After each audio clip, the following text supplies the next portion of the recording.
السلام عليكم ورحمة الله وبركاته. الحمد لله رب العالمين، والصلاة والسلام على أشرف الأنبياء والمرسلين، نحمده ونستعين ونستغفره فإن أصدق الحديث كتاب الله، وخير الهدي هدي محمد صلى الله عليه وسلم، وشر الأمور محدثاتها، وكل محدثة بدعة، وكل بدعة ضلالة، وكل ضلالة في النار. قال رب اشرح لي صدري ويسر لي أمري واحلل عقدة من لساني يفقهوا قولي. Alhamdulillah, bersyukur kehadirat Allah Subhanahu Wa Taala kerana dapat bersama pada malam ini. InsyaAllah pada malam ini kita nak sambung perbincangan tajuk As-Sabr pada hadis yang ke-36. Kita sambung situlah. وعن أبي عبد الرحمن عبد الله بن مسعود رضي الله عنه قال: كأني أنظر إلى رسول الله صلى الله عليه وسلم يحكي نبيا من الأنبياء صلوات الله وسلامه عليهم، ضربه قومه فأدموه وهو يمسح الدم عن وجهه يقول: اللهم اغفر لقومي فإنهم لا يعلمون. متفق عليه. Diriwayatkan daripada Abi Abdurrahman, yaitu Abdullah bin Mas'ud radhiyallahu anhu, kata beliau, seolah-olah saya sedang melihat Rasulullah sallallahu alaihi wasallam menceritakan tentang salah seorang nabi dari kalangan nabi-nabi terdahulu. Selawat Allah dan salam Allah ke atas para nabi. Nabi berkenaan telah dipukul oleh kaumnya dan mereka telah menyebabkannya berdarah pada mukanya. Ketika Nabi itu sedang menyapu darah pada wajahnya, pada ketika itu dia juga berdoa, Allahumma, ya Allah ya Tuhanku, ighfir li qaumi, ampunilah kaumku, kerana sesungguhnya mereka tidak mengetahui. Hadis ini diriwayatkan oleh Bukhari dan Muslim. Jadi hadis ini, hadis riwayat Abdullah ibn Mas'ud ini adalah merupakan salah satu daripada susunan hadis di bawah tajuk sabar. Oleh kerana hadis di bawah tajuk sabar ni banyak juga hadisnya. Jadi ini antara hadis yang disusun oleh Imam Nawawi. Jadi seperti biasa, sebelum kita bincang hadis ini, kita nak tengok dulu biodata sahabat secara ringkas, iaitu Abdullah ibn Mas'ud. Kerana mengikut susunan hadis ini, susunan hadis dalam kitab ini, kira-kiranya ini pertama kali dah kita bertemu dengan Abdullah ibn Mas'ud ni pada hadis yang ke-36 ini. Ini kali pertama. Sebab kalau sekiranya kita bertemu nama sahabat untuk kali yang kedua tu, kita tidak akan sebut biodata dia. Jadi Abdullah ibn Mas'ud ni salah seorang tokoh sahabat yang sangat masyhur di kalangan sahabat, yang dianggap sebagai intelek, golongan ilmuwan di kalangan sahabat.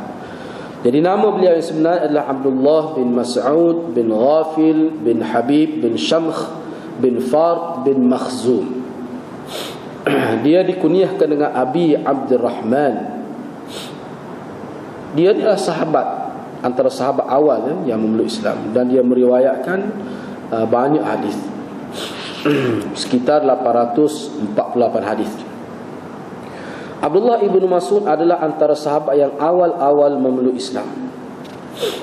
Beliau memeluk Islam ketika mana Sa'id bin Zaid dan isterinya Fatimah bintul Khattab.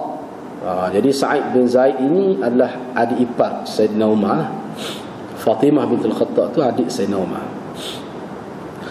Yang mana Abdullah ini, beliau telah didoa oleh Rasulullah sallallahu alaihi wasallam. Antara doa yang Rasulullah doa kepada beliau ialah yarhamukallah fa innaka ghulayyimun muallamun. Mudah-mudahan Allah merahmati engkau wahai Abdullah, sesungguhnya engkau orang yang dibimbing oleh Allah kepada kebaikan. Jadi ghulayyimun muallamun, mana orang yang diberi ilham untuk sentiasa melakukan perkara benar dan perkara baik. Itu makna ghalayyimun mu'allamun, yakni mulahhamun lis-shawab wal khair. Itu maksudnya. Jadi dia ni antara sahabat yang pernah dipeluk erat. Rasulullah peluk dia. Dia ni disebut dalam biodata disebut begitu. Dan dia ni antara sahabat yang lama berkhidmat kepada Rasulullah semenjak di Mekah sampai akhir hayat Nabi sallallahu alaihi wasallam. Dia meletakkan selipar untuk Nabi pakai. Dia berjalan di hadapan Nabi sebagai nak menjaga keselamatan Nabi, dan dia meletakkan sutrah tirai ketika Nabi mandi supaya tidak dilihat aurat Nabi sallallahu alaihi wasallam. Beliau mengejutkan Nabi sebelum masuk waktu salat bila Nabi tertidur. Ini antara kelebihan dia. Dan dia ni juga adalah antara yang menguruskan, yang memegang berus gigi Nabi sallallahu alaihi wasallam untuk memudahkan Nabi. Sebab tu dia disebut sebagai sahibis siwak. Selain pada sahibis sirri Rasulillah, dia juga sahibis siwak. Dia ni selain daripada dianggap sebagai pemegang rahsia Nabi, Abdullah ibn Mas'ud, dia juga dianggap sebagai orang yang memegang kayu sugi Nabi, bau gigi lah kita kata. Ini Abdullah ibn Mas'ud. Beliau lama bersama Rasulullah. Mulazamah beliau tu dengan Rasulullah tu lama. Dan hasil daripada beliau lama berada bersama Nabi, bergaul dengan Nabi, beliau telah mendapat banyak ilmu daripada Nabi sallallahu alaihi wasallam. Antara yang paling menonjol adalah ilmu bacaan Al-Quran, ilmu tilawatul Quran. Yang mana Nabi sallallahu alaihi wasallam pernah bersabda, "Istaqra'ul Quran min arba'ah." Abdullah bin Mas'ud wa Salim maula Abi Hudzaifah wa Ubay bin Ka'b wa Mu'adz bin Jabal. Ambillah ilmu Al-Quran dari 4 orang ini, iaitu Abdullah bin Mas'ud, Salim yakni maula hamba bebasan Abi Hudzaifah, Ubay bin Ka'ab dan Mu'adz bin Jabal. 4 orang ni, walaupun ada dari riwayat lain dia sebut orang lain, tetapi kalau dalam kitab Itqan fi Ulumil Quran Imam Suyuti tu, dia kemukakan banyak riwayat yang menyebutkan Nabi bersabda khusus pada sahabat pada masa itu supaya kalau nak belajar Quran, belajarlah daripada beberapa orang. Jadi dalam riwayat itu ada berbeza-beza nama, tetapi Abdullah ibn Mas'ud ni dalam setiap riwayat ada tersebut. Dalam setiap riwayat, walaupun boleh jadi dari riwayat ni ada orang lain, dari riwayat ini ada orang lain, sebab riwayat itu beberapa riwayat, kerana sahabat yang mahir Quran ni ramai, tetapi sentiasa ada nama Abdullah ibn Mas'ud. Ulama menyebutkan bahawa ini menunjukkan bahawa Abdullah ibn Mas'ud ni Nabi tak tinggal nama dia dalam mana-mana riwayat. Ianya menunjukkan bahawa beliau ini sangat diiktiraf oleh Rasulullah sallallahu alaihi wasallam. Selain daripada itu, Nabi juga ada bersabda berkaitan dengan beliau, "Man ahabba an yaqra al-Quran ghaddan kama unzila falyaqra'hu ala qira'ati ibni ummi abdin." Sesiapa yang ingin mempelajari Al-Quran, yakni belajar membaca Quran secara merdu, secara segar, secara original, ghaddan itu makna dia, seperti mana yang diturunkan, maka belajarlah baca Al-Quran itu mengikut bentuk bacaan Ibnu Ummi Abdin. Jadi Ibnu Ummi Abdin mana? Abdullah ibn Mas'ud. Nabi sebut gitu. Selain daripada dalam riwayat juga kita dapati bahawa Rasulullah pernah beberapa kali meminta kepada beliau supaya baca Quran. Rasulullah nak dengar bacaan Al-Quran keluar daripada mulut Abdullah ibn Mas'ud.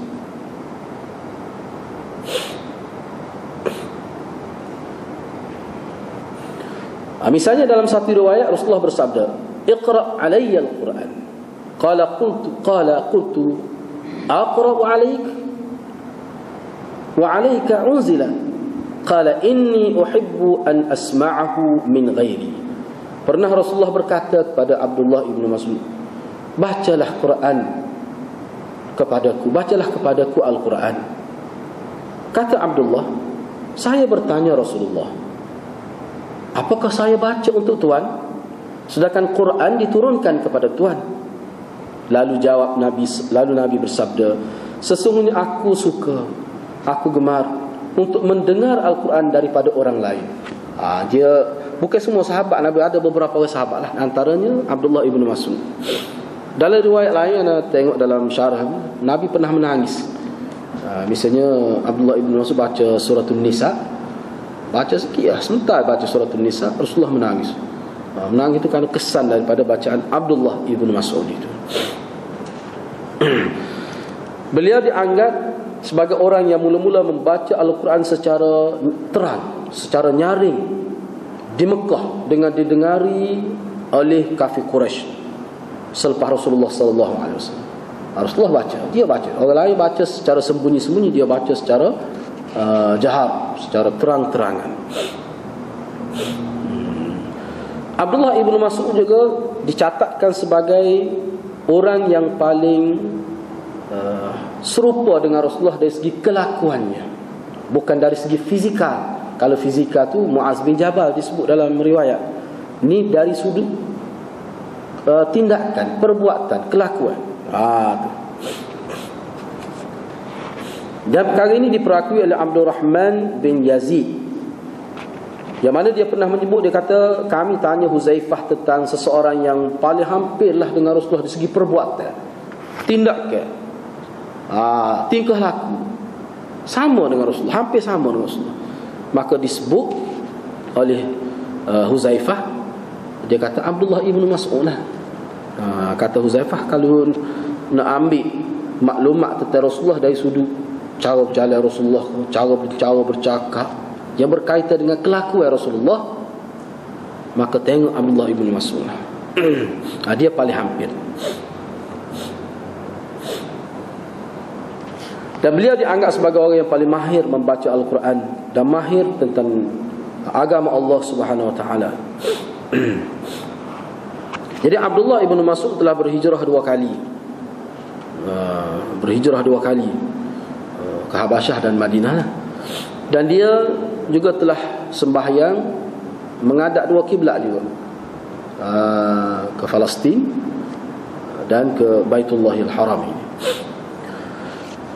Dicatatkan juga dalam sejarah bahawa beliau ini menghadiri semua peperangan yang dihadiri oleh Rasulullah sallallahu alaihi wasallam.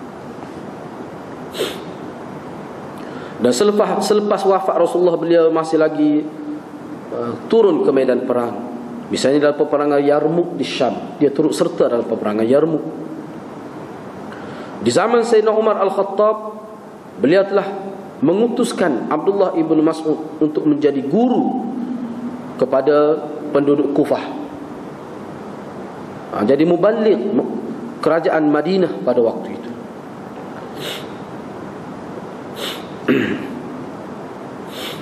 Dari sudut fizikal beliau, dari sudut bentuk tubuh beliau, beliau ni salah seorang yang mana agak kurus lah, tidak banyak daging, dia kata, dia sebut sini khafiful lahm, tidak jenis gemuk, agak kurus sikit. Yang mana diriwayatkan bahawa Nabi SAW pernah menyuruh Abdullah ibn Mas'ud naik ke atas pohon pokok untuk mengambil sesuatu daripada pokok itu. Lalu pada ketika itu, ketika Abdullah berada di atas pokok itu, ternampak oleh para sahabat betis Abdullah. Lalu mereka ketawa melihat kepada kecilnya, kurusnya betis Abdullah ibn Mas'ud. Lalu ketawa itu didengari oleh Rasulullah sallallahu alaihi wasallam. Lalu Nabi menyebutkan, la rijlu abdillah athqalu fil mizan yaumal qiyamah min Uhudin. Nabi kata, apakah kamu ketawa? Nabi kata, kaki Abdullah ibn Mas'ud bila ditimbang di hari kiamat, dia lebih berat daripada bukit Uhud, kata Nabi sallallahu alaihi wasallam. Dan dalam riwayat lain ada sebut, Nabi kata, kaki yang kecil itulah yang akan berjalan dalam syurga.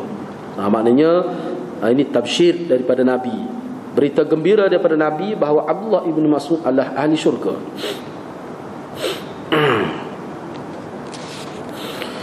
Abdullah ibn Mas'ud juga terkenal sebagai seorang sahabat Nabi yang cukup gemar bertatayyub, yakni melumurkan minyak wangi pada tubuh dia. Ini kan dia nak ikut Nabi lah. Cuma dia letak tu banyak. Dia cuma tu banyak sehingga bau tu jauh, boleh dihidu dari jauh. Sehingga disebut dalam riwayat bila dia lalu, mana jiran-jiran dia akan bau. Ini Abdullah sudah keluar rumah ni. Sampai begitu sekali. Kuatnya bau tatayyub. Tatayyub maknanya melumurkan minyak wangi tu. Bau dia tu. Ni pun sebenarnya kerana dia nak ikut Nabi SAW. Dan dia terkenal lah Abdullah ibn Mas'ud yang sangat jaga penampilannya, bersih pakaian. Abdullah ibn Mas'ud. Beliau meninggal di Madinatul Munawwarah pada tahun 32 Hijrah ketika berumur 60 tahun lebih. Tidak dicatat 60 berapa, cuma 60 tahun lebih. Jadi lebih ni hampir lebih 65, lebih 65 tahun. Dia dikebumikan di kubur Baqi'. Dalam setengah riwayat menyebutkan Sayyidina Uthman menyembahyang ke jenazahnya. Walaupun ada setengah riwayat ada sebut sahabat yang lain, misalnya Ammar bin Yasir dan sebagainya. Itu secara ringkas bagi datar Abdullah ibn Mas'ud.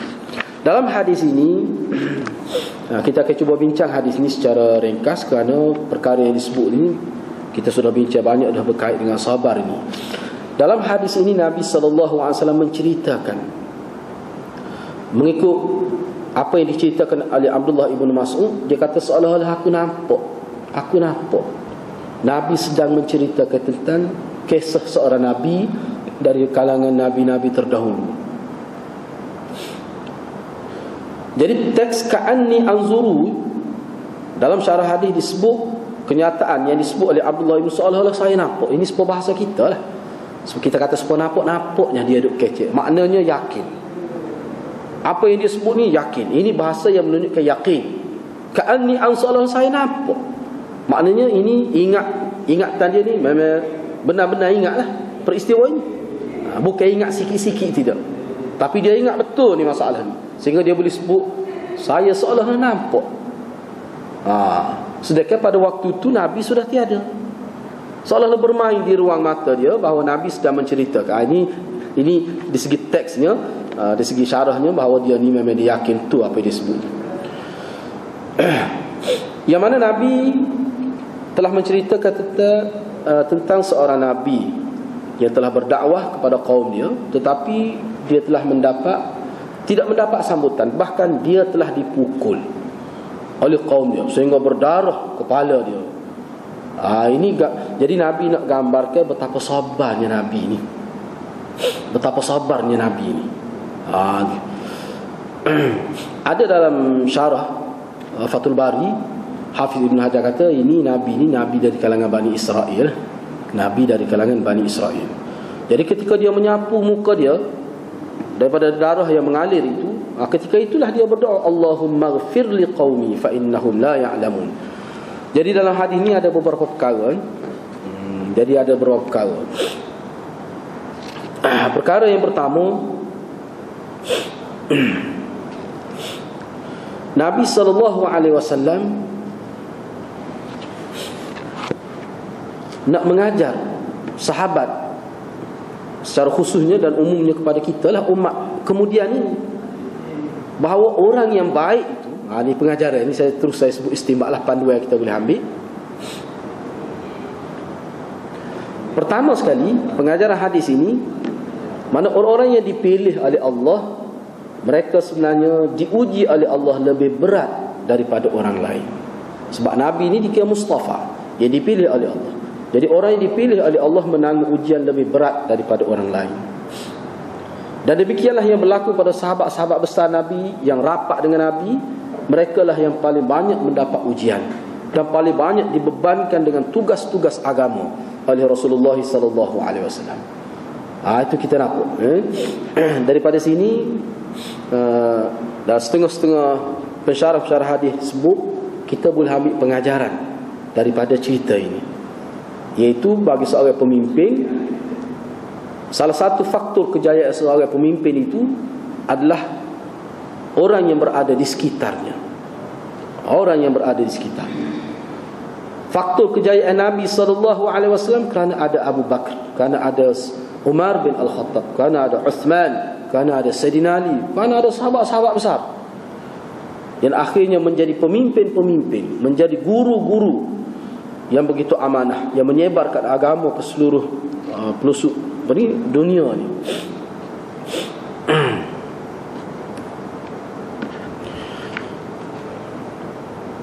Yang kedua, berlembut dan bersimpati terhadap orang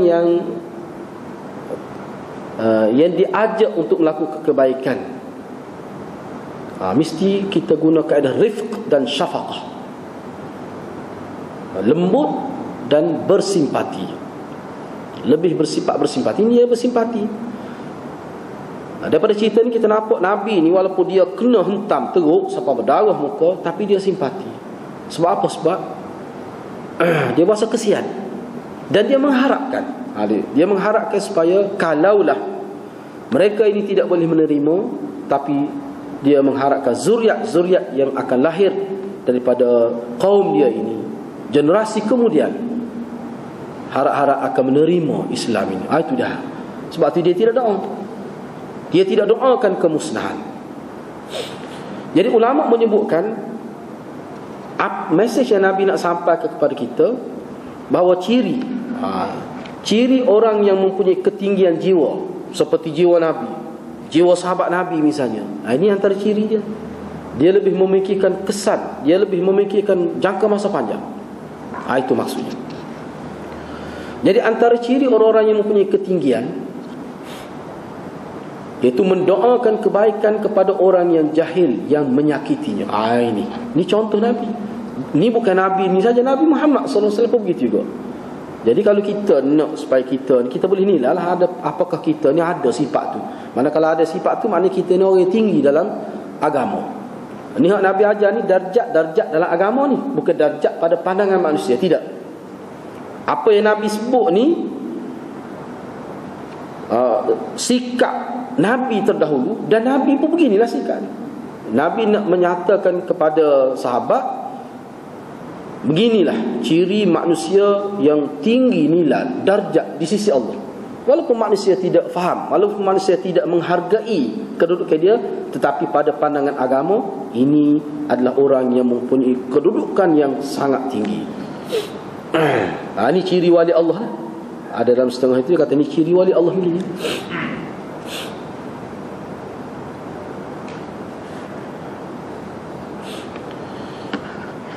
Mungkin timbul kemusykilan.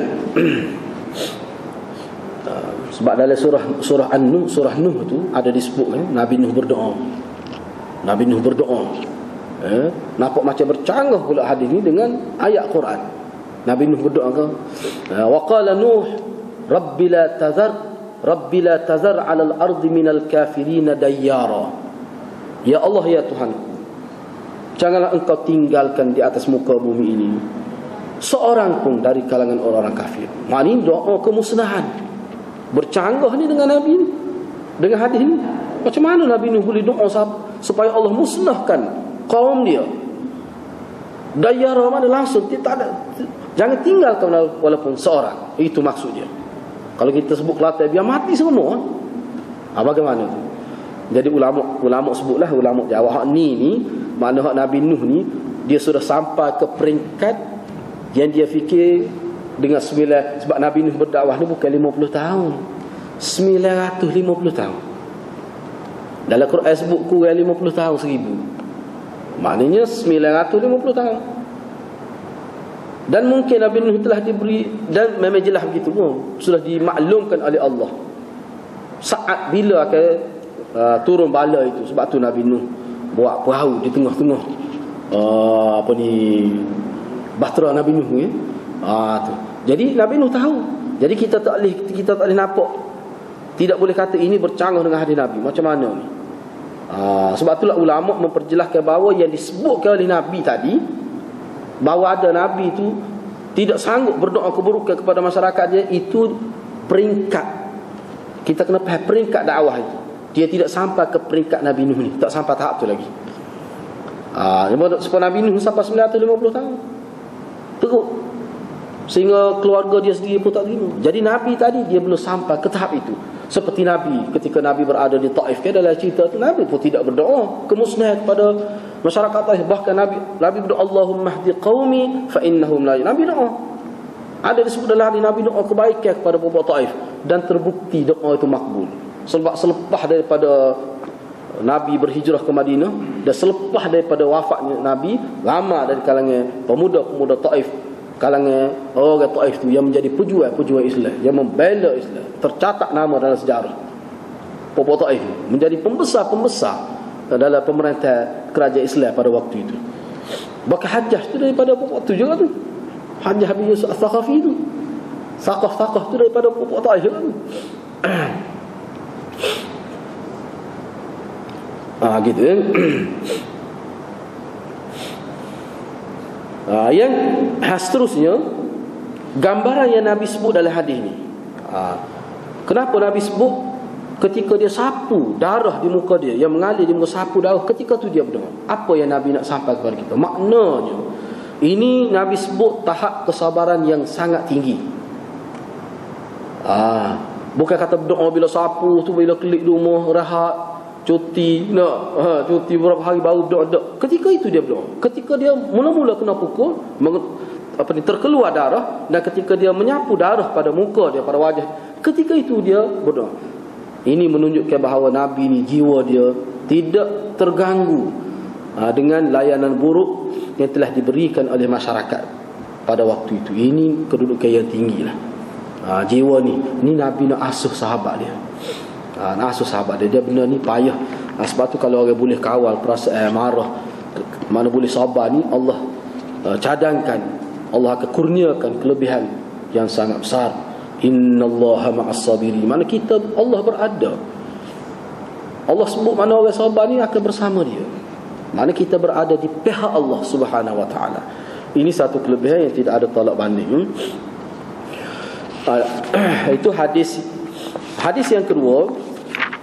Hadis yang kedua ni iaitu hadis yang ke-37. Hadis yang ke-37.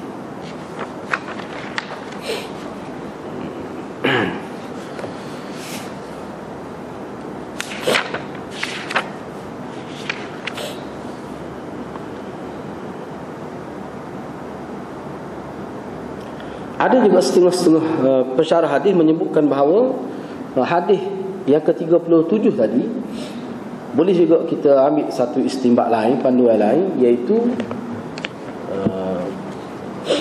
sudah menjadi sunnatullah, terdedah pada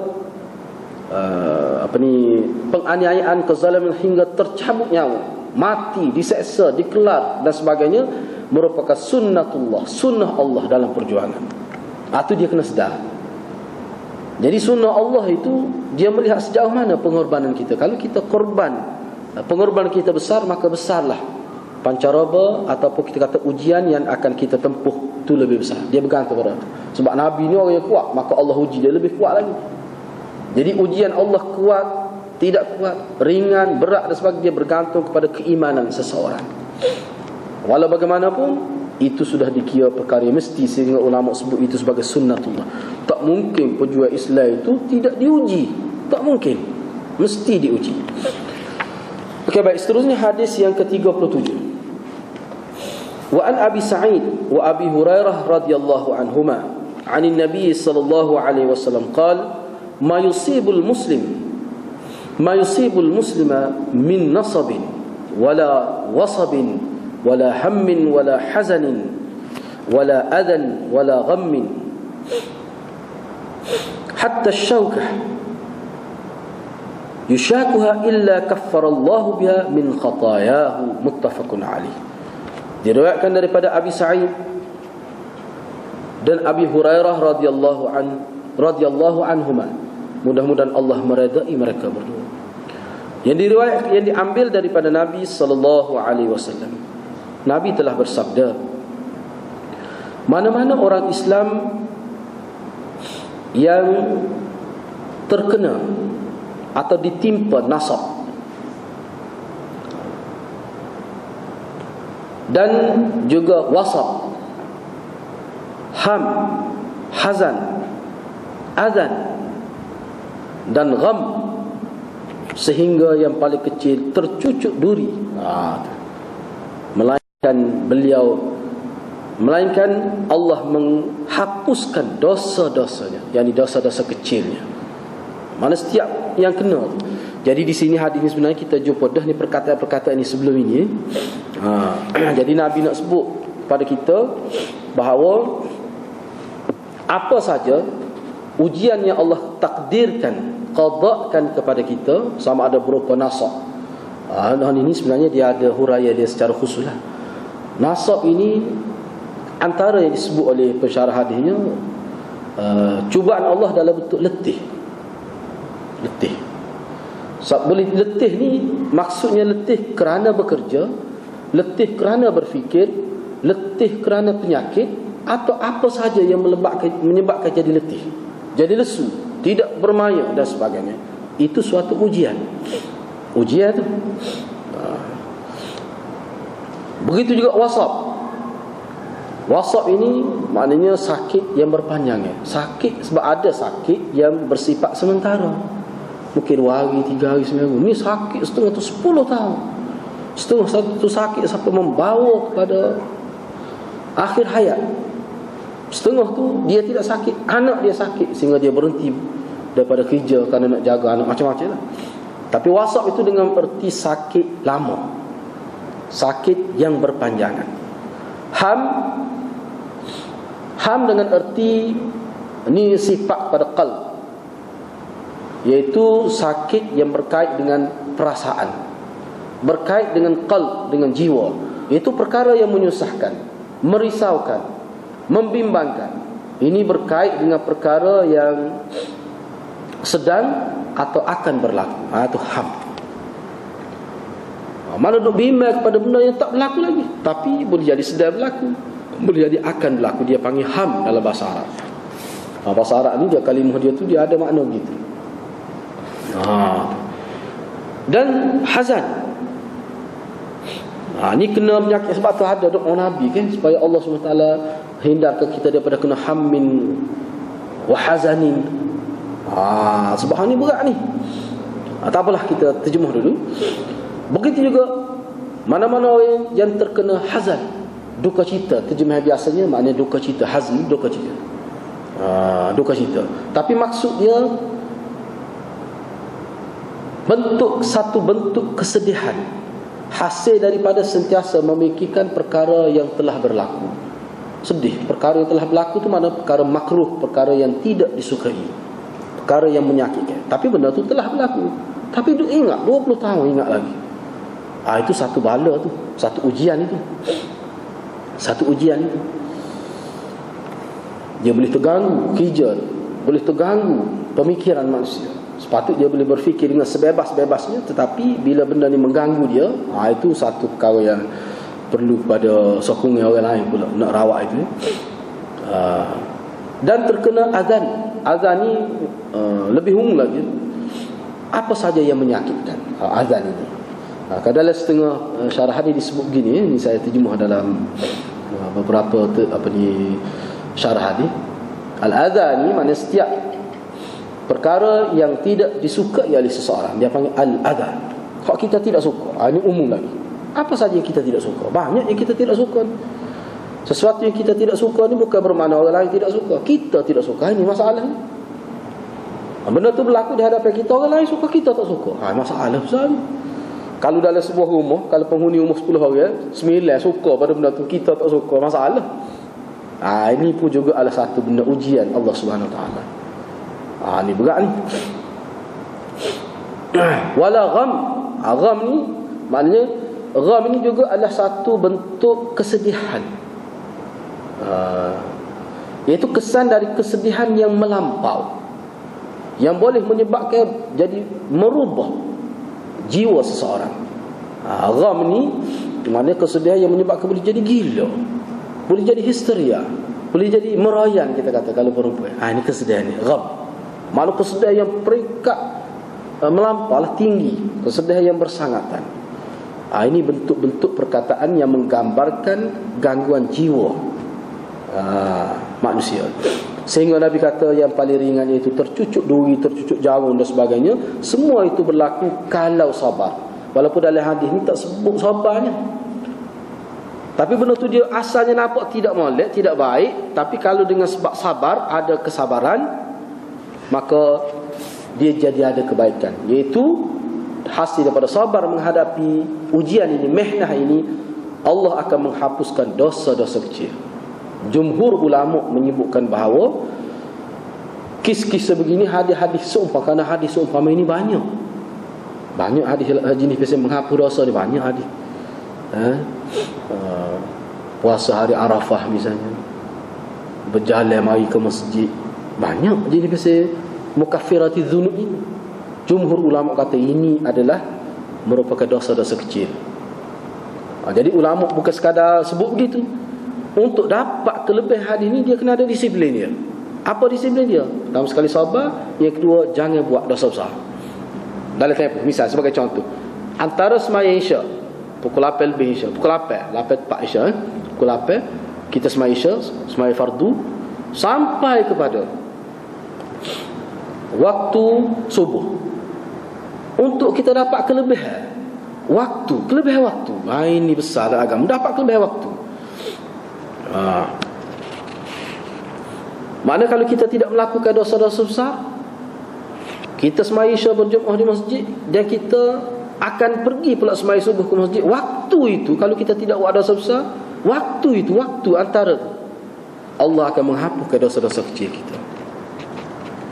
Syaratnya jangan buat dosa besar. Kalau ada kita buat dosa kecil, Allah akan hilang. Mukaffirah tu, tunggu waktu salat itu.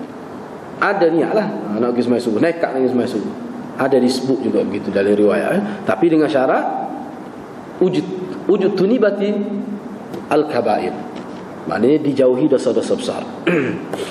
Setiap benda dalam agama ni dia ada disiplinnya, tidak semudah zahir itulah, dia ada disiplinnya, kena jaga tu. Hadis ini diriwayatkan oleh Imam Bukhari dan Imam Muslim.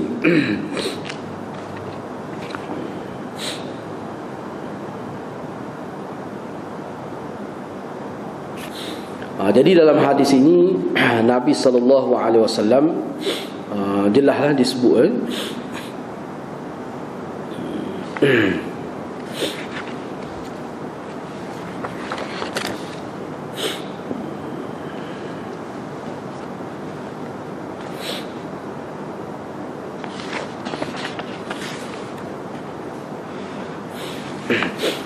Jadi beberapa perkara yang kita boleh lihat ada ini dari segi panduan untuk kita. Yang pertama sekali, melalui hadis ini ulama sebut ini merupakan tabsyir. Istilah dia kita tabsyir. Perkara pertama yang kita boleh lihat hadis ini dari sudut kita kata apa yang Nabi nak sampaikan kepada kita. Objektifnya kepada dia.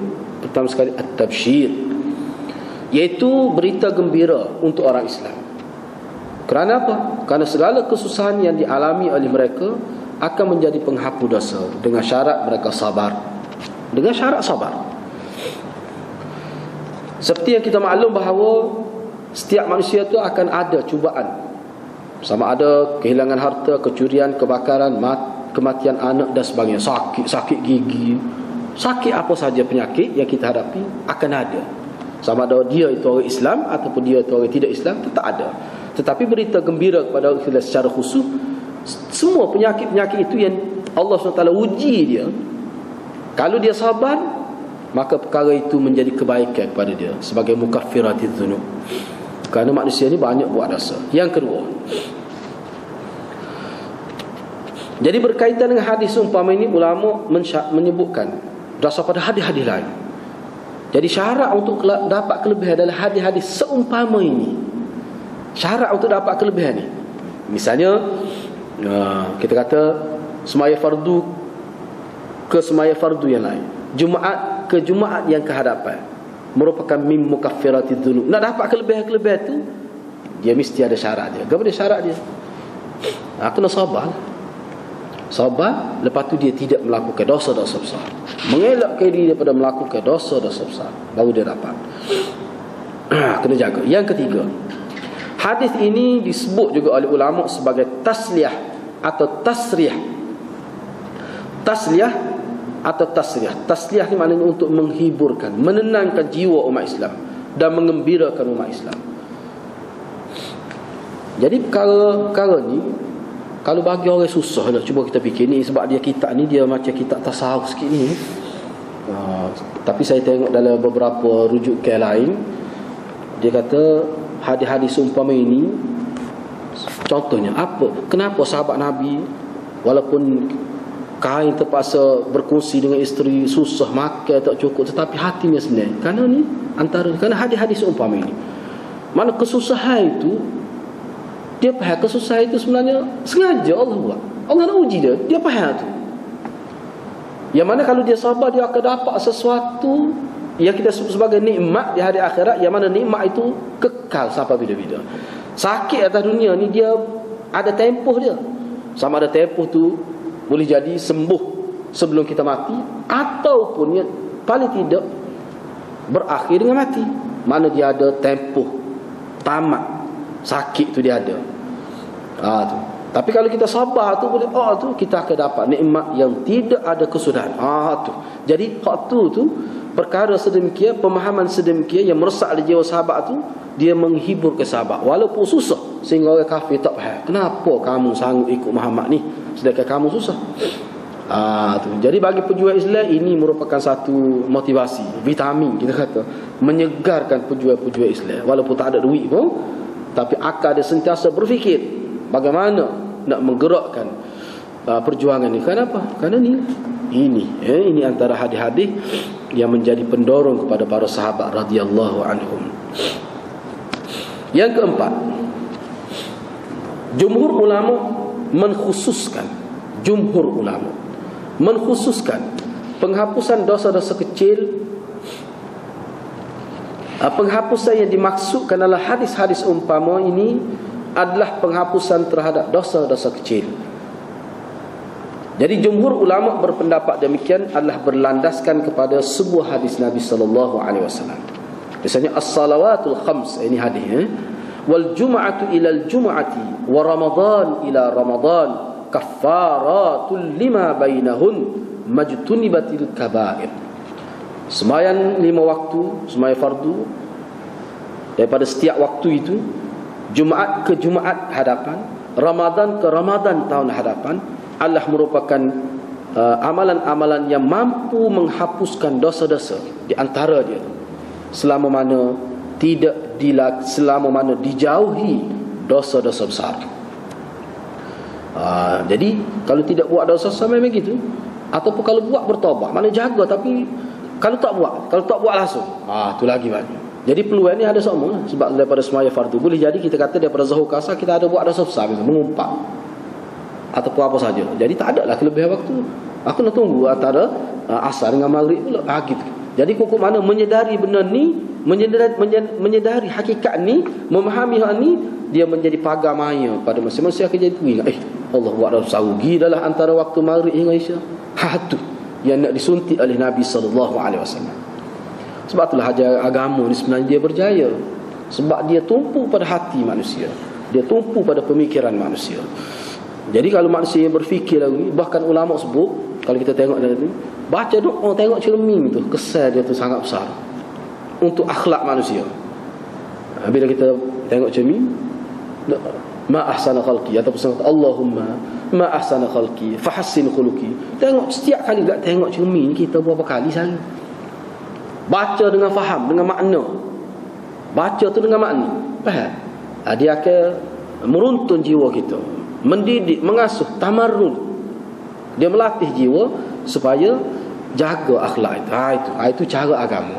Doa-doa ni dianggap sebagai yang menyekat manusia daripada melakukan dosa. Doa tu sendiri. Itulah kemampuan doa tu. Sebab tu doa-doa ni perlu dilatih, perlu dilatih. Kalau tak boleh hafal Arab, cukup Melayu. Doa tengok cermin tu, ulama kata sebanyak mana tu kesan dia tu. Tu sebenarnya. Baik, seterusnya hadis yang ke-38. Hadis yang ke-38. Ini saya sebut secara ringkas. Hadis yang ke-38. Wa 'an Ibn Mas'ud radhiyallahu anhu qala dakhaltu 'ala an-nabi sallallahu alaihi wasallam wa huwa yu'ak faqultu ya Rasulullah innaka tu'aku wa'kan shadida qala ajal inni u'aku kama yu'aku rajulan minkum qultu dhalika anna laka ajrayn qala ajal dhalika kadhalik ma min muslimin yusibu adan syawkatun fama fawqaha illa kaffara Allah bi sayyi'atihi aw wahuttat anhu dhunubuhu kama tahuttu asy-syajaratu waraqaha, muttafaqun alaih. Diriwayatkan daripada Ibnu Mas'ud radhiyallahu anhu, kata beliau, saya telah masuk menemui Rasulullah sallallahu alaihi wasallam. Ketika itu Rasulullah sedang sakit. Sakit yu'ak, di mana sakit ini demam yang tersangat panas. Demam panas lah kita panggil yu'ak ini. Maka saya berkata, wahai Rasulullah, sesungguhnya dalam riwayat lain ada disebut Ibnu Mas'ud letak tangan di atas dahi Nabi. Terkejut dia, panas sungguh. Letak tangan dia atas dahi Nabi, panas sungguh. Dia kata, wahai Rasulullah, sesungguhnya Tuhan tu'ak wa'kan syadid, sesungguhnya Tuhan ini telah kena demam yang sangat panas ni. Wa' ni mana demam yang sangat panas. Nabi kata, iyalah, ajal dengan arti na'am, iyalah, sesungguhnya saya telah ditakdirkan demam sebagaimana berat tak beratnya, kadar dianya demam yang ditanggung oleh dua orang dari kalangan kamu. Tu mana saya hadapi lah ni dua kali ganda. Panas tu demam itu dua kali ganda, yang mana hanya boleh ditanggung oleh dua orang lelaki. Mana kira-kira kalau Allah uji seberat ni atas saya ni untuk dua orang lelaki, tapi Allah ambil tu letak atas saya, mana berat ayatnya. Nabi sebut gitu. Saya berkata, kalau begitu Tuhan akan dapat dua ganjaran lah. Nabi menjawab, ya, begitulah. Zalika kadzalik, begitulah. Betul lah tu. Gitulah jawabnya. Maka Nabi sebut lagi, mana-mana orang Islam yang ditimpa kesusahan, kesakitan, atau apa-apa yang menyakitkan, sehingga sehingga tercucuk duri, ataupun yang lebih kecil lagi daripada tercucuk duri, melainkan Allah pasti akan menghapuskan dosa-dosa kecilnya. Saya terjemah lalu, dosa-dosa kecilnya. Dan wahuttat, dan dihapuskan daripada dhunubuh, mana dosa-dosanya, seperti mana pokok menggugurkan daunnya ketika musim luruh. Jadi wahuttat anhu dhunubuh tu tidak ada dalam Bukhari Muslim tu, tak ada tu. Cuma dari riwayat lain ada. Dalam kitab Bukhari Muslim, wahuttat anhu dhunubuh tu tidak ada. Setakat sayyi'ati, itu ya. Itu tidak ada. Walaupun hadis muttafaq, jadi hak muttafaqun alaih ni setakat sayyi'ati lah. Wahuttat, sebab tu hak tu dia buat dalam kurungnya tak? Memang tak ada tu. Tak ada dalam kurungnya. Tapi dalam syarah dia ada sebut. Memang tak ada dalam Bukhari Muslim, tak ada. Tambahan tu wahuttat anhu dhunubuh tidak ada. Tu kena catatlah tu. Jadi dalam hadis ini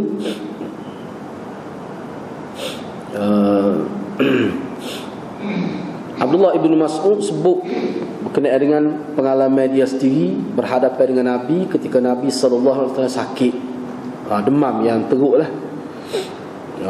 Jadi daripada hadis ini kita nampaklah bahawa Nabi SAW dia menanggung ujian daripada Allah, mendapat ujian, diuji oleh Allah, dia lebih teruk, lebih berat daripada tanggungan ujian yang dihadapi oleh umatnya. Jelas dah sahaja. Itu sebab setengah syarah hadis dia buat satu saja kesimpulan dia. Sebab hadis ni kita bincang banyak dah hadis-hadis sebelum ni, jadi lebih kurang.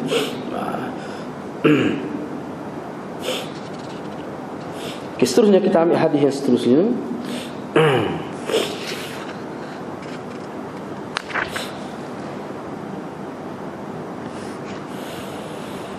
Ada juga setengah-setengah ulama pensyarah hadis sebut berdasarkan kepada hadis ini, dia kata kemampuan Nabi dan secara realitinya Nabi memang dia menghadapi ujian lebih berat daripada orang lain. Hak ni ulama menyarankan sebagai min khususiyatin Nabi sallallahu alaihi wasallam. Ini ciri khusus Nabi. Ciri khusus Nabi. Bukan saja-saja tidak. Ini merupakan khususiyat, ciri khusus Nabi sallallahu alaihi wasallam. Itu penting juga tu. Penting juga kita tahu. Ciri khusus Nabi sallallahu alaihi wasallam yang mana apabila sebut ciri khusus Nabi, orang lain tak mampu nak tanggung. Itu maksud ciri khusus. Bila sebut ciri khusus Nabi, mana orang lain tak mampu nak tanggung. Sebab tu kita tengok Nabi dia beribadat pun lebih daripada kita.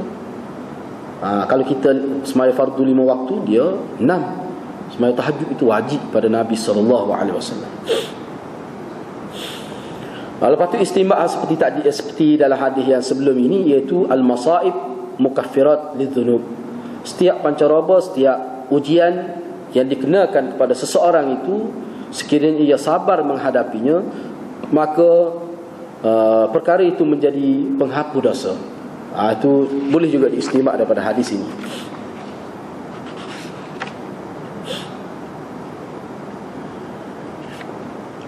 Ada juga ulama menyebutkan bahawa syarat untuk dapat kelebihan hadis-hadis seumpama ini, yang dimaksudkan dengan sabar itu salah satunya adalah tidak merungut. Tidak merungut dan tidak merasa kesal dengan apa yang berlaku. Kesal itu maksudnya, kenapa Tuhan buat macam ni? Tidak merungut itu. Dan tidak puasa jemu. Apatah lagi nak bersangka buruk pada Allah SWT. Namun ada juga ulama yang menyebut sekiranya perkara itu berlaku lintasan itu, apakah kita langsung tidak akan dapat pahala? Di sini perlu kesedaran. Katakanlah bila seseorang itu, ni cara pemahaman yang disebut oleh ulama lah. Sebab kita ni lemah. Jadi bila kita ditimpa apa-apa kesal, kemungkinan terlintas seketika perasaan marahlah mungkin kepada Allah, terlintas seketika. Kita boleh jaga, kita boleh kawal. Kalau kita boleh jaga, boleh kawal dengan kita hindarkan benda, kita hapuskan dengan kata a'udzubillahi minasyaitanirrajim, kita termasuk lagi dalam sabar. Boleh kelebihan. Maknanya kita sedar awal, bila terlintas sudah tak boleh gini ni. Rugi kita ni kalau kita buat begini ni. Kita sudah mati anak misalnya. Anak kita sakit mati. Tiba-tiba ada perasaan merungut, seolah tidak boleh terima kenyataan itu. Terlintas seketika, kita kena buat cepat-cepat. Kerana itu kita anggap sebagai waswasatun min wasawisis syayatin. Kita menganggap itu merupakan satu bentuk gangguan, hembusan jahat daripada syaitan. Jangan kita layan itu. InsyaAllah kita masih lagi berada dalam maksud sabr. Sabr, mana sabar menghadapi masaib itu.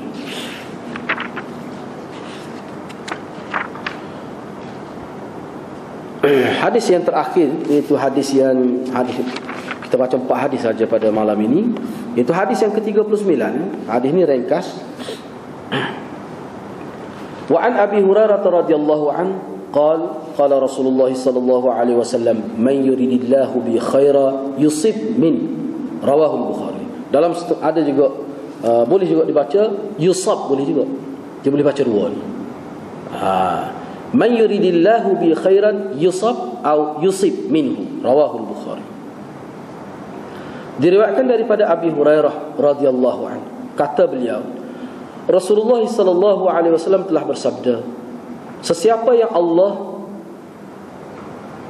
ingin nakkan kebaikan dengannya, bihi itu kembali pada man, marji' dhamir khafat, bihi itu Itu dhamir khafat bil harf dia panggil. Dhamir khafat bil harf. Jadi hi itu dia kembali pada man. Sesiapa yang Allah hendakkan kebaikan dengannya, dengan sebab dia. Mana Allah timpakan, Allah kenakan kesusahan kepada dia, ataupun ditimpakan kesusahan. Kalau yusab mana ditimpakan kesusahan, kalau yusib mana Allah menimpakan. Itu beza bagi itu. Kalau yusab mana ditimpakan, dikenakan kepada dia musibah. Itu kalau yusab.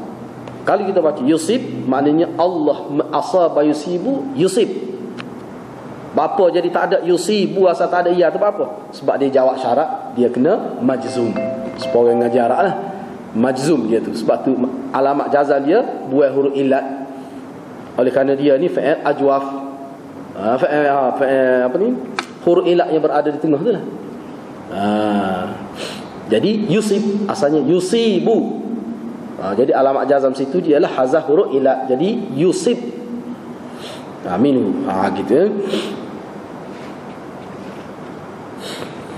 Jadi dalam hadis ni riwayat Abu Hurairah, baidata Abu Hurairah ni kita bincang dah sebelum ni.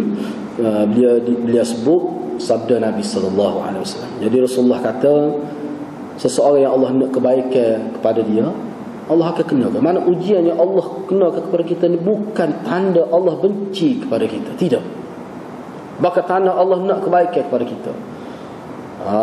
Jadi ulama kata kebaikan ini tidak mutlak. Kebaikan ini bergantung kepada sejauh mana kita berani dan berhemah menghadapi musibah itu. Berhemah sini maksud kita hadapi dengan lagu mana? Atas kita. Kalau kita hadapi setiap musibah yang kena pada kita dengan merungut, dengan sangka buruk pada Allah, dengan meninggalkan, misalnya aksiden kereta tak semaya maghrib misalnya, kerana aksiden kereta tak dapat pahala, tak dapat langsung ke rumah. Padahal boleh semaya situ. Kalau tak ada air semaya, tak ada air semaya pun boleh semaya. Tak dengar jalan raya boleh tayamum. Kalau tak ada air misalnya, ataupun semaya lah. Lepas tu kira semula. Paling tidak ulama kata hormat waktu. Parhat kalau di tempat kita tak ada sebab aksiden tak semaya. Jadi aksiden itu saja. Supaya kafir aksiden tak ada kelebihan agama. Tapi kalau sabar, lepas tu tidak meninggalkan semaya fardu, kita akan dapat kelebihan. Tu hukum mana pun gitulah. Hak nak kata khair itu dia tidak mutlak. Tidak kata bila kena musibah tentu dapat kebaikan. Tak mesti. Cuma ni sebut ni orang panggil kata-kata untuk tafsir secara ringkas. Secara ringkas. Misalnya kita kata, siapa dia boleh marah, siapa dia buat gini, dia akan dapat kelebihan begini. Kita sebut secara umum. Tapi nak boleh buat tu banyak perkara juga tu. Perkara dia kena ada, disiplinnya dia kena ikut, banyak perkara. Tapi kita sebut secara umum. Hal ni pun begitulah juga. Jadi hadis ni dia mesti dibaca bersama dengan hadis-hadis lain, baru kita boleh faham. Mesti dibaca bersama dengan hadis-hadis lain. Semata-mata tengok ni saja, kadang-kadang boleh jadi silap faham. Dia susah semaya jemaah dah pergi. Lepas tu dia tengok hadis ni, misalnya dia dengar hadis ni, dengar dalam radio, dia tak apalah, kita susah, Allah nak kebaikan kepada kita. Dia semaya tak? Tu. Jadi kalau dia faham lagu tu, dia sudah ditipu oleh syaitan tu. Lagi rugi dia, dah lah susah, dapat dosa pula. Tak ada langsung daripada susah tu, ada langsung unsur-unsur mukaffirat itu, tidak ada langsung, lagilah rugi dia. Jadi hadis ni, hadis yang ke-39 ni, Rasulullah SAW nak mengajar kepada kita beberapa perkara. Yang pertama sekali, konsep bala dalam agama tu. Konsep bala dalam agama. Bala, ujian tu kita panggil, demam, tsunami, gempa bumi. Kita kena, kalau kita untuk dapat kebaikan, kita kena faham dalam konsep agama. Ini Nabi ajar ni. Jadi benda tu berlaku tu uji ya. Hakikat dia. Jadi kalau bila berlaku sesuatu, memanglah kita kena fikir kenapa runtuh bangunan ni, kenapa berlaku aksiden. Memang kena buat analisa, kena buat kajian, kena buat bedah siasat. Memang kena buat tu nak cari sebab benda ni berlaku atas dia berdasar pada hukum sebab musabab. Hak tu memang sunnah alam gitu. Tu kena cari. kena ada yang bertanggungjawab. Itu tidak bersalah dengan syariat, tetapi hakikat berlaku. Misalnya gotoh bangunnya, boleh jadi kita kata kalau disiasat boleh jadi kerana pengurangan bahan, misalnya buat kerja tidak mengikut spek yang betul, misalnya macam-macam. Itu kesalahan-kesalahan, kesilapan yang berlaku menyebabkan. Tapi hakikat sebenarnya Allah Subhanahu Wa Taala, hakikat dia di segi hukum dunia dia kena cari, sebab dia punca berlaku tu. Di situ manusia dapat ilmu banyak pula. Dan manusia yang bersalah tu dihukum, itu hukum dunia berkait dengan syariat. Hal tu dari segi syariat pun tidak masalah, tapi hakikat sebenarnya, kita kata bangunan itu manusia buat, kita boleh bersalah ke gempa bumi, tsunami dan sebagainya. Kita payah kalau kita nak cari kesalahan manusia tu. Walaupun sebut zaharul fasadu fil barri, itu bab lain, itu suku tu. Tapi kita kena faham hakikat berlaku tu, bala tu sebenar tu kerana nak menghilangkan dosa. Sebab tu dalam hadis sebut, kalau dosa tu dilakukan dalam skala besar, bala pun datang dalam skala yang besar. Bila kena tu kena habis. Orang alim, orang baik kena berlaku. Itu satu isyarat Nabi nak hantar kepada kita, satu konsep menyekat bala ni mesti ditangani oleh secara bersama, secara pakatan. Tak boleh nak menangani masalah maksiat ini, dia tidak boleh orang perseorangan, tidak boleh. Itu cara agama. Sebab apa? Kalau kena bala, kena semua. Jadi setiap orang mesti bertanggungjawab. Ini cara agama. Jadi bala tu, kalau bala tu kena pada individu, dia kena fahamlah bala ni. Maknanya konsep bala dalam agama ni, Allah nak uji. Bukan Allah benci, Allah nak uji. Liyabluwakum ayyukum ahsanu amala. Apa ni? Tabarakalladzi biyadihil mulk alladzi khalaqal mauta wal hayata liyabluwakum ayyukum ahsanu amala. Maha suci Allah, Tuhan yang telah menciptakan hidup, mati dan hidup. Di tangan tabarakalladzi biyadihil mulk, maha suci Allah. Pada dia, di tangannya ada kekuasaan, kerajaan. Tuhan yang menciptakan kematian dan kehidupan dengan maksud untuk menguji kamu, siapakah di kalangan kamu yang melakukan kebaikan. Bukan bermakna Allah tidak tahu, tapi untuk menzahirkan takdir Allah SWT. Allah tahu dah, cuma kalau tidak nyata dalam kehidupan kita, kita tidak tahu takdir tu yang mana. Itu maksud dia nya. Maksud Allah nak tahu siapa yang baik itu supaya kita tahu. Allah tahu dah mana baik dari segi ilmu Allah ni. Cuma bila tidak berlaku, mana tidak jelas takdir Allah tu pada kita, pada Allah sudah jelas. Itu mengikut pengajian tentang qada dan takdir.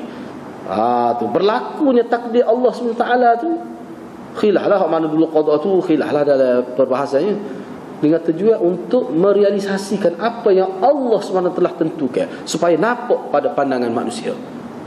Tu tujuannya. Allah sudah tahu dah sebelum berlaku lagi, Allah tahu dah. Tidak ada badak pada Allah Subhanahu Wa Taala ini. Tidak ada tu. Allah tahu dah, cuma nak suruh kita nampak. Ini penting, ini penting. Ajar qada takdir bila berlaku, maknanya kita ingatlah Allah sudah takdir. Kita terima. Kita terima. Misalnya sebagai contoh, ada dalam kitab disebut seseorang tu kadang-kadang Allah takdirkan anak dia cerdik, isteri dia cerdik, dan anak dia pun cerdik lah. Tiba Allah takdirkan seorang saja kena penyakit cacat misalnya, ataupun bodoh luar biasa, sehingga dia anggap sebagai orang kuat upaya lah kita kata.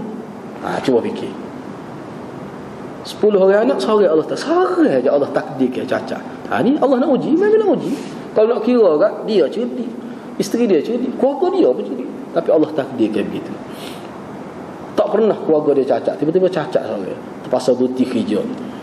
Saya pernah melawat seorang yang cacat, lelaki yang umur 17 tahun, daripada kecil, jadi kecil ya, kaki tu sama-sama tangan tak boleh bangun. Saya pernah pergi melawat. Bila dah saya dapat tahu, saya pergi cakap dengan mak dia. Bila bercakap sikit mengalir air mata. Dia kata dia rela, dia berhenti kerja kerajaan. Sebab apa? Sebab dia pernah cari orang gaji untuk urus anak dia, tapi dia tak boleh kerja, menyebabkan dia tidak tenang jiwa dia. Dia bimbang, takut orang melakukan perkara tidak baik pada anak dia. Sebab dia ada pengalaman beberapa tahun urus anak dia memang susah. Jadi apakah orang lain hak tidak ibu kandung ni sanggup urus seperti dia urus? Akhir sekali dia tak yakin, dia berhenti kerja, menyebabkan suami dia seorang je kerja. Itu pengorbanan seorang ibu. Jadi kalau dia boleh terima dengan hati terbuka, terima dengan penuh kefahaman seperti mana Nabi sebut ni, sangat besarlah. Jadi 17 tahun dia jaga ni, lepas tu meninggal. Saya pergi jumpa dia tu sebagai ziarah dia lah di Kubekhi. Dah tahu dia tu pergi ziarah dia. Jadi bila kita baca hadis, kita nampaklah ujian tidak kena pada kita lah tu, kena pada orang lain. Jadi benda-benda gitu, ibtila, bala-bala ni boleh jadi ada. Bahkan setengah ulama kata kadang-kadang bala itu tu bukan kerana dia, bukan tok dia, boleh jadi. Setengah ulama sebut Allah takdir ke bala kepada kita boleh jadi kerana kesilapan keturunan kita, boleh jadi juga. Boleh jadi juga. Boleh jadi gitu. Tu. Jadi kita kena jagalah. Sebab tu sebenarnya hakik dalam konsep menjaga diri daripada melakukan maksiat ni, sebenarnya salah satunya nak jaga keturunan. Sebab tu ulama kata jaga diri daripada melakukan maksiat ni adalah jaga keturunan, bukan jaga kita seorang. Sebab tu ulama kata orang yang tidak peduli merempuh hudud Allah, melakukan maksiat pada Allah, orang yang tidak sayang bukan kepada diri saja, dia tidak sayang kepada keturunan dia. Itu dalam konteks agama kita. Sebab umat Islam dia tahu tu ilmu tawarus, ilmu keturunan, ilmu maknanya yang berkait dengan perkembangan zuriat tu, dia ambil kira tu. Jadi perkara ni perlu kita faham lah. Mana apabila kita buat kebaikan, kita kena faham ni nak jaga keturunan sebenarnya. Nak jaga keturunan. Sebab tu kalau kita tengok dalam hadis Nabi bab kahwin, kena cari keturunan yang baik. Kenapa? Cari keturunan yang baik. Sebab keturunan ni bukan seorang, silsilah, itu keturunan. Maknanya kena jaga. Sebab orang yang keturunan baik, dia akan jaga keturunan dia. Sifat dia begitu. Jadi kena jaga. Jadi kalau kita tengok ibu bapa dia tak baik, kita pun rasa tak sedap nak ambil anak dia buat natu kita. Tu. Memang begitu. Walaupun ada juga berlaku tidak begitu. Keluarga teruk tapi anak bagus ada juga. Sebab tu ni bukan secara mutlak kukuk mana pun. Bukan secara mutlak, tetapi kukuk mana pun perkara itu kalau dia ambil berat dalam masyarakat pandai gitu, dia mampu mendidik masyarakat dengan ajaran ni. Dia mampu menyebabkan masyarakat jadi mikir talih. Sebab budaya masyarakat kita ni seperti mana pernah berjaya salaf kita dulu, orang tua kita dulu menerapkan baca Quran, sehingga masyarakat jadi berfikir siapa dia tak boleh baca Quran, tak habis Quran, tak boleh nikah. Kemarin banyak, betapa banyak ni kebaikan tu. Kira tu saja. Satu ya. Menyebabkan semua reti Quran. Kalau tak reti Quran tak boleh nikah, tu putih ada tak boleh nikah. Apa? Tapi lain tak ada, hilang tu. Lah ni jadi kebendaan menguasai manusia kerja. Tak apa, tak baca Quran tak main, tak apa. Asalkan kerja. Tu sudah ke dulu tidak begitu. Sebab itulah kita tetap berterima kasih kepada ulama-ulama kita dulu. Dia berjaya membentuk masyarakat. Tapi sekarang ni tidak begitu. Suasana sudah berubah. Jadi kita kena sedarlah benda tu, bahawa Quran ni adalah benda yang itulah sebenarnya kekuatan umat Islam ni. Hadis tu nombor 2 dah tu, Quran tu. Jadi itulah beberapa perkara yang boleh kita bincanglah berkait dengan hadis ni. InsyaAllah kita akan sambung menghadapi hasil setakat itulah. Wabillahi taufiq wal hidayah. Wassalamualaikum warahmatullahi wabarakatuh.